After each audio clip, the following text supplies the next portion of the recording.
sebagian besar warga etnis Tionghoa melakukan upacara penyeberangan pada bulan ketujuh Imlek. Dari mana tradisi ini berasal? Sesungguhnya, semua ini berasal dari cerita pada zaman Buddha. Cuaca di India pada masa itu sangat panas. Saat musim panas, banyak cacing, ular, dan serangga kecil lainnya akan keluar dari sarang.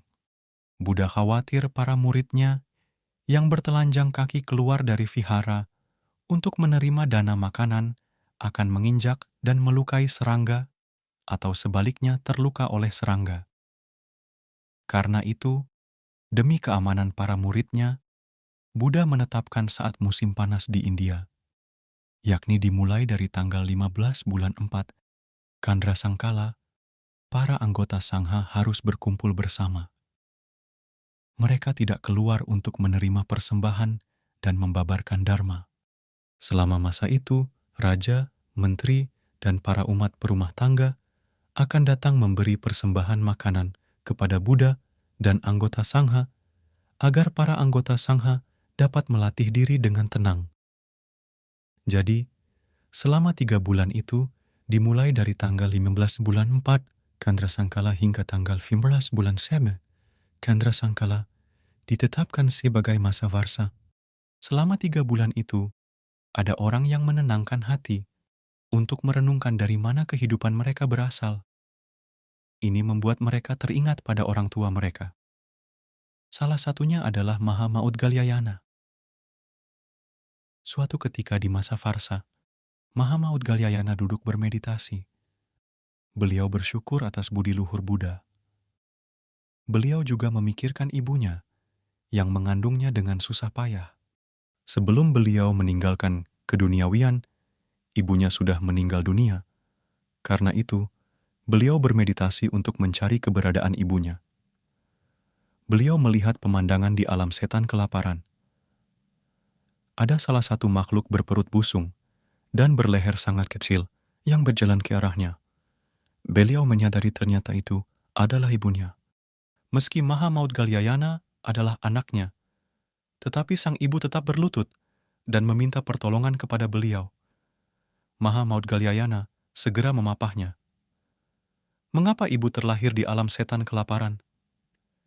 Ibunya menjawab, ini karena semasa hidup saya tidak memahami hukum karma. Saya tamak, penuh kebencian, dan bodoh. Saya banyak membunuh hewan. Karena itu, sejak meninggal hingga sekarang, saya terus berada di alam setan kelaparan. Mengingat bahwa dirinya memiliki kekuatan batin, Maha Maudgalyayana pun segera membawakan nasi dan air untuk ibunya. Saat ibunya membuka mulut untuk memakannya, api menyembur keluar dari mulutnya, sehingga semangkuk nasi putih itu pun berubah menjadi arang. Maha Maudgalyayana sangat sedih melihatnya. Beliau kembali membawakan semangkuk nasi. Namun, ia kembali terbakar menjadi arang. Meski beliau memiliki kekuatan batin, tetapi tetap tak dapat menolong ibunya. Maha Maudgalyayana segera menghadap Buddha. Hanya Buddha yang dapat menolong ibu saya. Buddha berkata kepada Maha Maudgalyayana, karma buruk ibumu berat bagai gunung Sumeru. Dibutuhkan kekuatan ketulusan, banyak praktisi baru dapat menolong ibumu. Manfaatkanlah waktu seusai masa Varsa untuk mengundang para anggota Sangha berdoa dengan tulus bagi ibumu.